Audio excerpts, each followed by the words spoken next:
Hola, hola, hola, hola, hola, hola. Buenas, buenas, buenas, buenos días. ¿Qué tal, chicos? ¿Cómo están? Un caluroso y fraterno saludo a cada uno de ustedes. ¿De acuerdo? Hola, hola, hola, hola, hola, hola. Oh, buenas, buenas, buenas, buenos días. ¿Qué tal, chicos? ¿Cómo están? Un caluroso y fraterno saludo a cada uno de ustedes. ¿De acuerdo? Hola, hola, hola, hola, hola, hola.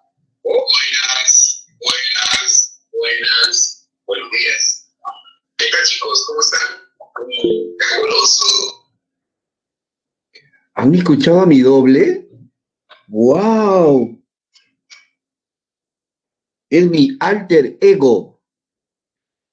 La locución latina alter ego, la locución latina, espera, voy a activar mi máquina. La locución latina alter ego significa mi otro yo, ¿de acuerdo?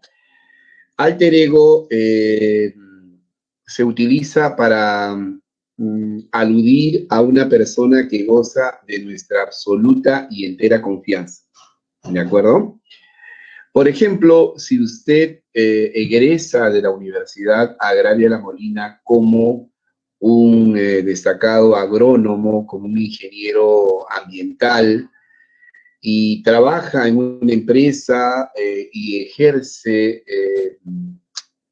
la presidencia del directorio, usted es dueño de una empresa consultora a nivel nacional y ha trabajado arduamente durante varios años, se ha entregado a la investigación, se ha entregado a la investigación y a las consultorías y está realmente extenuado, cansado, exhausto, exangüe y ha decidido tomarse unas vacaciones en Cancún con el profesor Arne Sánchez.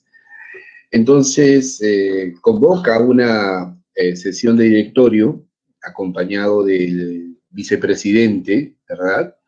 Y les dice a todos los integrantes de la empresa, señores, en vista de que hemos alcanzado niveles importantes de crecimiento institucional, y siendo consciente de que el curso de la empresa está delineado, he decidido tomarme unas vacaciones.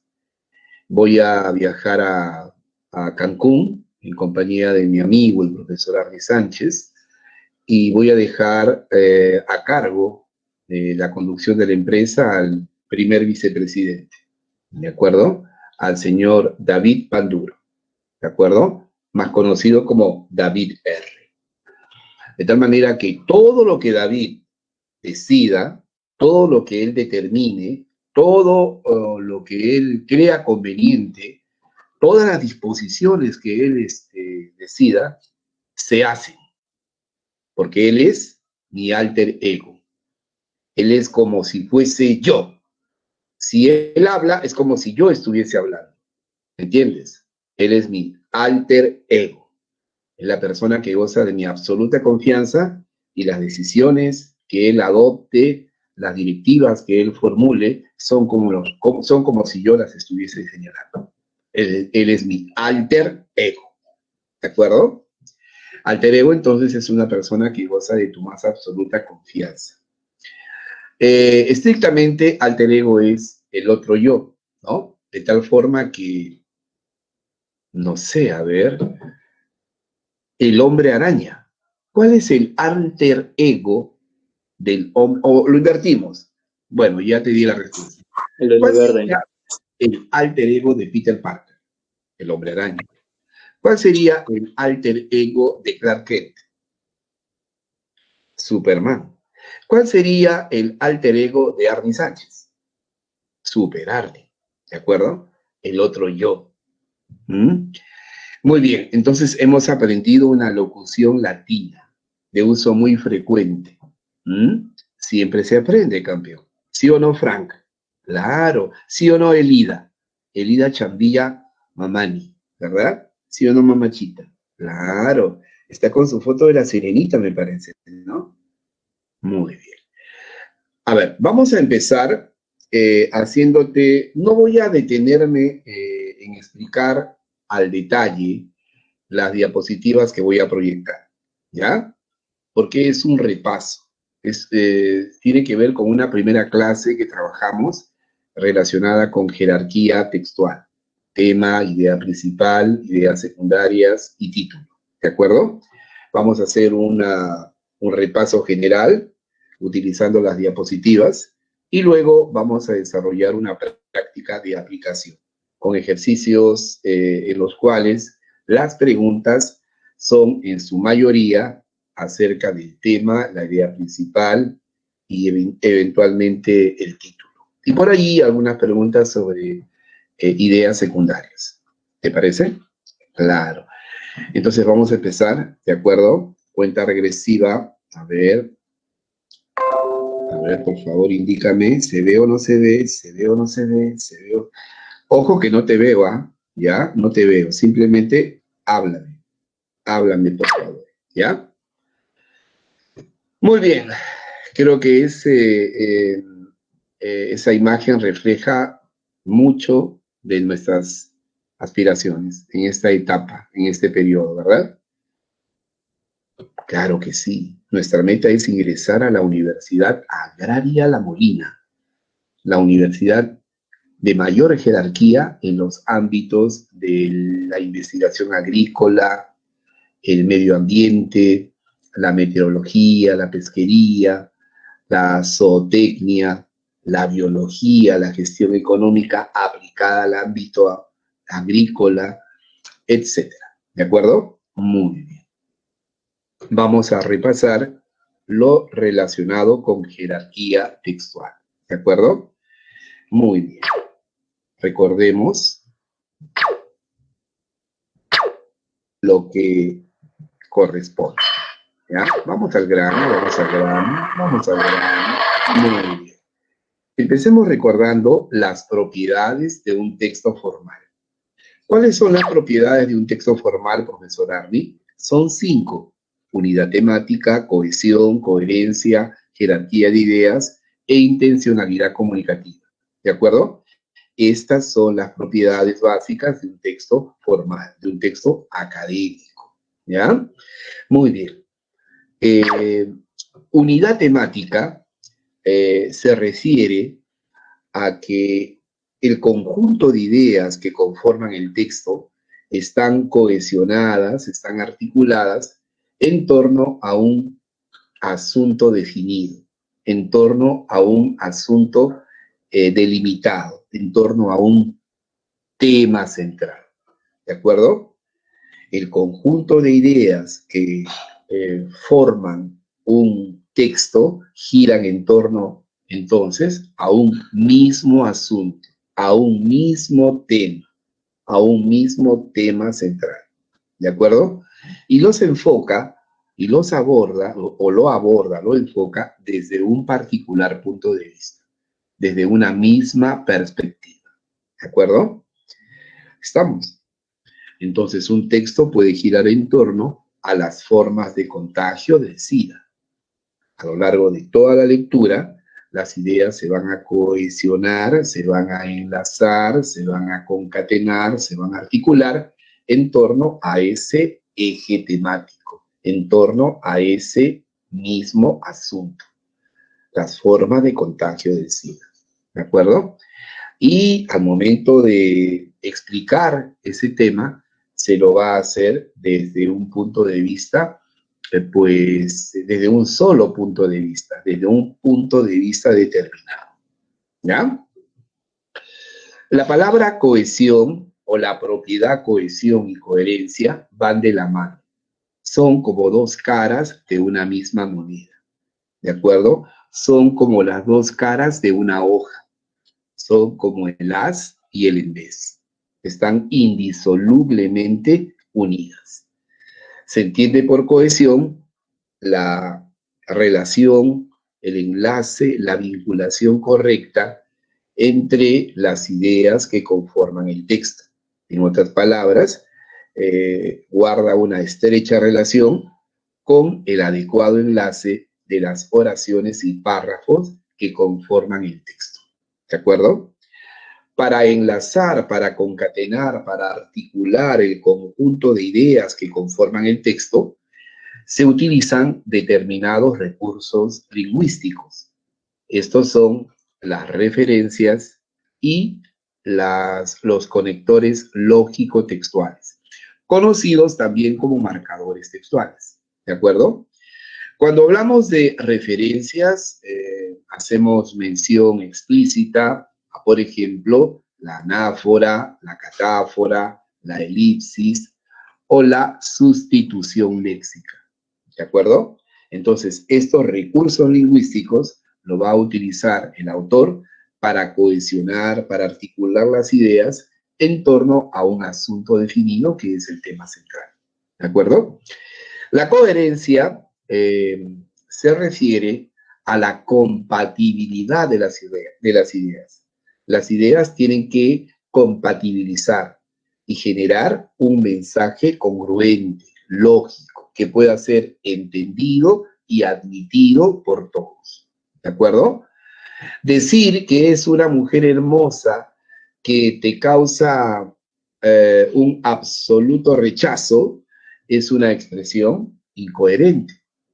Decir que es una mujer hermosa con la cual te has quedado encandilado es una expresión coherente, ¿de acuerdo?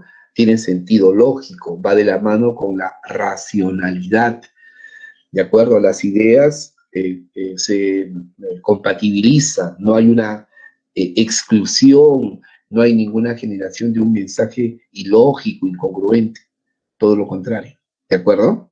Excelente. Jerarquía de ideas es una cuarta propiedad de un texto formal y se refiere a que las ideas que conforman el texto no tienen la misma importancia.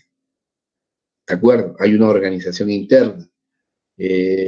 Las ideas en un texto no tienen una organización horizontal, tienen una organización vertical. ¿De acuerdo? Las ideas se diferencian por la importancia que posee, subordinándose una idea a otra de acuerdo a la importancia que presenta. ¿De acuerdo? Del conjunto de ideas que conforman el texto, siempre va a existir una que exprese el contenido más importante, aquella que tiene la mayor jerarquía cognitiva, llamada idea principal. Y las otras ideas que se subordinan a esta se denominan ideas secundarias o también ideas de tercer orden, ¿de acuerdo? Que son aún ideas mucho más específicas que las ideas secundarias, ¿de acuerdo? Tienen que ver con datos, con porcentajes, con estadísticas, con nombres propios, con cifras, con cuantificaciones específicas, etcétera. Es decir, detalles, especificidades, mucho más particulares que las propias ideas secundarias, ¿ya? A esas ideas se las llama ideas de tercer orden o ideas terciarias, ¿sí? Excelente. Muy bien.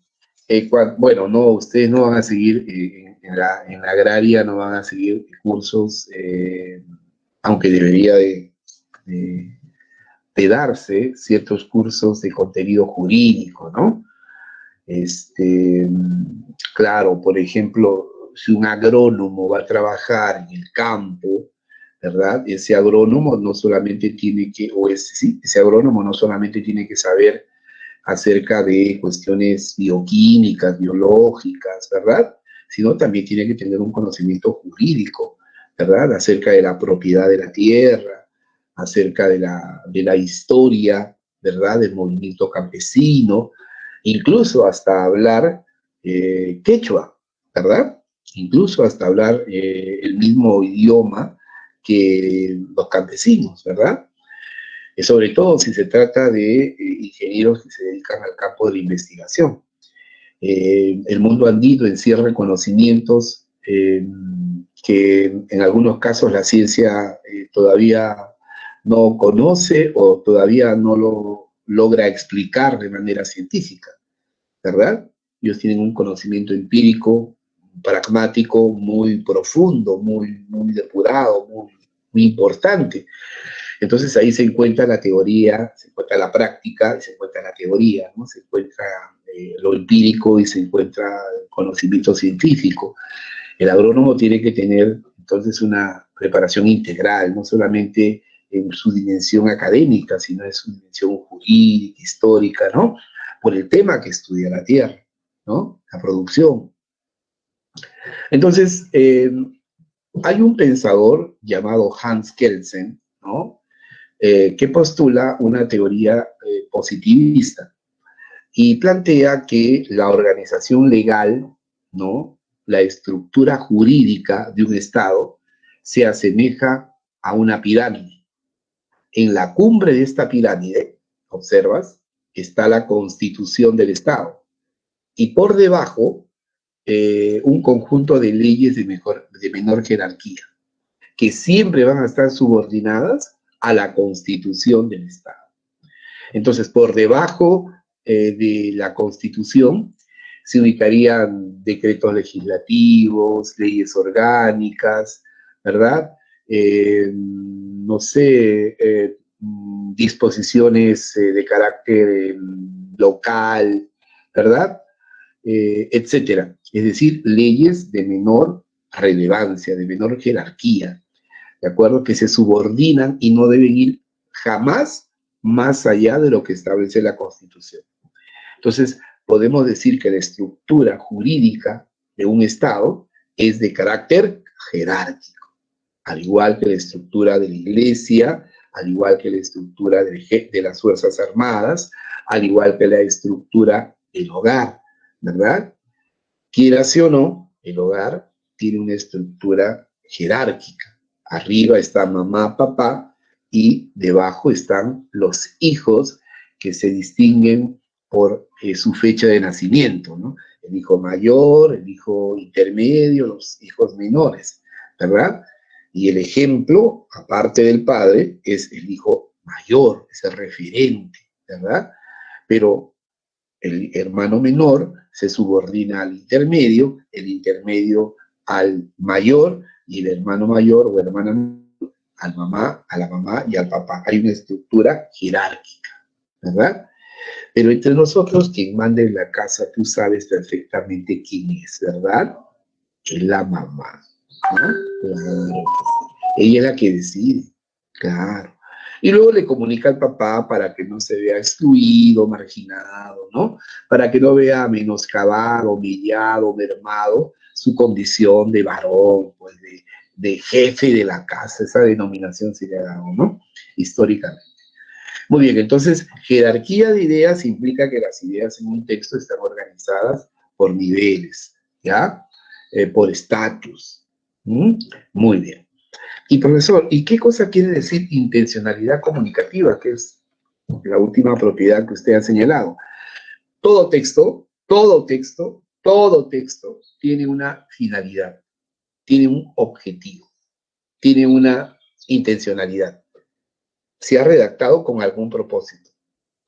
Un texto puede tener como objetivo convencer, informar, criticar, cuestionar, comparar, exponer, etc. ¿Ya? Entonces, todo texto va a tener una intencionalidad comunicativa. Estas son las propiedades formales de un texto. Y son importantes porque sirven de base teórica para comprender la estructura interna del texto, en torno al cual se formulan preguntas muy recurrentes en todo examen de admisión. ¿Ya? Muy bien, entonces, unidad temática, cohesión, coherencia, jerarquía de ideas, intencionalidad comunicativa. Y vamos repasando. El texto, etimológicamente, recuerda que hemos estudiado etimología, ¿verdad? En ninguna otra academia o grupo de estudio, excepto donde yo trabajo, se te da la preparación y el sostén teórico práctico para que saques 20 en verbal. ¿De acuerdo? ¿Estamos? Muy bien. Si te portas bien, te voy a enviar un un libro de 60 páginas, ¿de acuerdo? Un vocabulario, un léxico. Se lo voy a hacer llegar, si es que no se lo he hecho llegar ya, a David. La verdad que no recuerdo. Pero de todas maneras, lo voy a enviar, ¿ya? Le voy a sacar mi logo, ¿verdad? Y voy a colocarle el logo de David R, porque eso es lo que prescribe la ética, ¿ya? Muy bien. Entonces, alguna de esas palabras, estoy seguro, le va a venir en el examen. Compromiso con Arnisanes. Muy bien. La etimología que te hemos enseñado es la parte de la gramática que estudia el origen y formación de las palabras. Generalmente, la etimología que nosotros estudiamos se refiere a la etimología latina y griega, en ese orden, ¿de acuerdo? Lo cual no quiere decir que no exista una etimología árabe, anglosajona, ¿verdad? Germana, francesa, en lo absoluto. Pero siendo nuestro idioma predominantemente influenciado en su conformación por el latín, ¿verdad? Y teniendo en cuenta que el 90% de su sintaxis, de su gramática, de su léxico es de origen latino, entonces es evidente que pongamos el acento, ¿verdad? Carguemos la tinta en la etimología latina y griega, ¿de acuerdo? Estamos. Entonces, texto es una voz latina, de origen latino, que se deriva de la expresión textus, que quiere decir, ¿qué quiere decir? ¿Qué quiere decir? Tejido, ¿de acuerdo? Texto entonces es un vocablo, es un enunciado, es una expresión que se deriva de la voz latina textus, que quiere decir tejido. Y tú te imaginas un tejido, ¿no? Una chalina, una chompa, tejido a mano por mamá, ¿verdad? Un conjunto de hebras, un conjunto de hilos que están adecuadamente articulados, es un todo coherente, es una estructura, ¿verdad? Por eso, texto, ¿verdad? Es un tejido de palabras y las palabras expresan ideas. Entonces, texto es un tejido de palabras que expresan ideas. Ideas que no están desordenadas en un estado de anarquía, sino que están eslabonadas, concatenadas, formando un todo coherente. ¿Ya? Muy bien, sigamos repasando. Los textos que se utilizan en las pruebas de comprensión de lectura son, en la agraria, son textos de mediana extensión, ¿de acuerdo? Conceptualmente densos, pueden ser textos expositivos, argumentativos o de corte científico. El porcentaje de textos filosóficos que ha planteado la agraria no es lo predominante, sí se han planteado, ¿verdad? Pero en una proporción básica, no de manera hegemónica, predominante, ¿ya? Sí, muchos textos expositivos de carácter científico, textos literarios, ¿de acuerdo? De crítica literaria y de creación literaria, ¿de acuerdo? Y en general todo ámbito o todo conocimiento, todo el vasto conocimiento humano es susceptible de ser considerado base de un texto de comprensión de lectura, ¿ya? Los textos entonces pueden ser pasajes históricos, ¿no? Memorias, crónicas, enfoques, análisis de carácter histórico, textos de crítica o de creación literaria, textos científicos sobre sociología, antropología, economía, etcétera, o humanísticos como textos filosóficos en proporción limitada, textos literarios, etcétera. ¿De acuerdo? Muy bien. Recordemos también la estructura interna de un texto. La columna vertebral de un texto es la idea principal y las ideas secundarias. Estas a su vez pueden tener ideas terciarias, es decir, ideas mucho más específicas que la idea secundaria. Lo estoy reiterando. Hay dos aspectos que están vinculados estrechamente con la idea principal, la idea que tiene mayor jerarquía conceptual, que expresa el contenido fundamental del texto, la parte medular, la razón de ser de la lectura. ¿Cuáles son esos aspectos? El tema central y el título, ¿ya? El tema central y el título están vinculados estrechamente con la idea principal, ¿de acuerdo?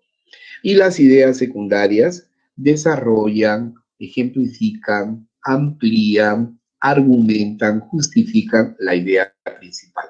Todas las ideas secundarias hacen referencia a la idea principal, refieren a ella, ¿de acuerdo? Muy bien.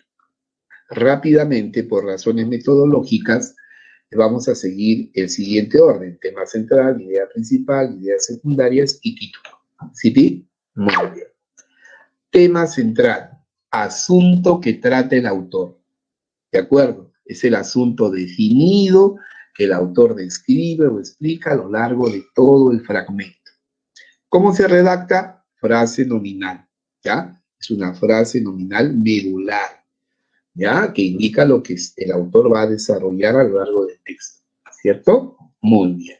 El tema central no afirma ni niega. El tema central solo enuncia. Es el sujeto principal de la lectura, de quien se dice algo a lo largo de todo el texto. ¿De acuerdo? Resumiendo entonces el tema central, mira, ¿quién te va a explicar así? Es solamente aquí en David R. El tema central es el asunto definido del que se habla en todo el texto. ¿Ya? Es el sujeto de la lectura. Muy bien. El tema central es el factor común, ¿verdad?, en torno al cual las ideas se integran. El tema central solo expone, no afirma ni niega. El tema central se redacta en forma de frase nominal, ¿no? Es una frase nominal medular. ¿Cómo doy con el tema central? Una vez que he realizado una minuciosa y atenta lectura, me voy a formular la siguiente pregunta: ¿de qué o de quién se habla en el texto y cuál es el aspecto que se enfoca? ¿De acuerdo? El tema no es una idea demasiado vaga, demasiado general, ¿ok? El tema no es la idea más importante del texto. El tema central no es el resumen del texto. El tema central no es una idea particular, específica, complementaria, secundaria. No. El tema es el sujeto de la lectura. El tema es el asunto definido que se explica, que se describe a lo largo de todo el fragmento propuesto. ¿De acuerdo? ¿Estamos? Muy bien. Hay una forma práctica de dar con el tema.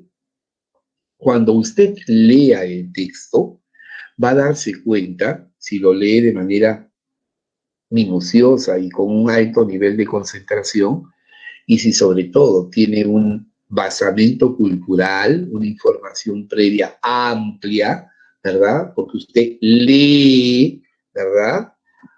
Entonces, de manera comprensiva, entonces dirá: oye, mira, a lo largo de todo el texto, a lo largo de desde que inicié la lectura, mira, estoy por la mitad y estoy terminando, hay un concepto, hay una idea, hay un personaje, ¿verdad?, del cual el autor se ocupa. Hay una idea, un concepto, un personaje protagónico que se va reiterando a lo largo de todo el texto, con las mismas palabras o con palabras o expresiones equivalentes, pero recorre todo el texto, ¿verdad? Así como tú quisieras recorrer el cuerpo de tu ex, ¿verdad? Así, el tema central es un asunto que se aborda y describe a lo largo de toda la lectura. Donde tú puedes llamar al tema central, le puedes dar el equivalente a la variable X. Pero a lo largo de todo el texto vas a encontrar X, X, X, X, X. ¿De acuerdo? ¿Estamos? Entonces, ese es el tema central. El asunto definido, el asunto delimitado, ¿verdad? Que se describe, que se explica a lo largo de todo el texto, con las mismas palabras o con expresiones equivalentes. ¿Sí vi? Muy bien. ¿Habrá alguna fórmula? Claro. El lenguaje matemático es el lenguaje ideal de la ciencia. Las matemáticas le dan universalidad a la ciencia. Bueno, vamos a intentar nosotros también darle cierta generalidad, cierta universalidad.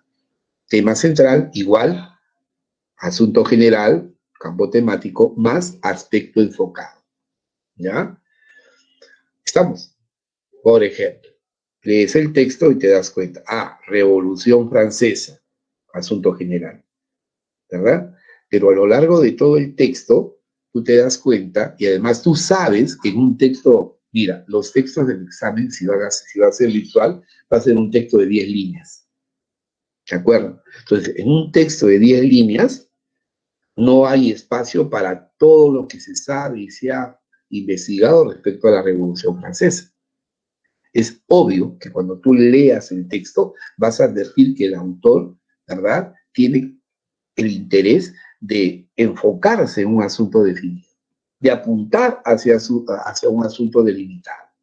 ¿De acuerdo? Entonces, de repente, hablará de las causas de la Revolución Francesa, ¿verdad? De repente hablará de los antecedentes históricos de la Revolución Francesa, o de repente de los ideales de la Revolución Francesa, ¿verdad?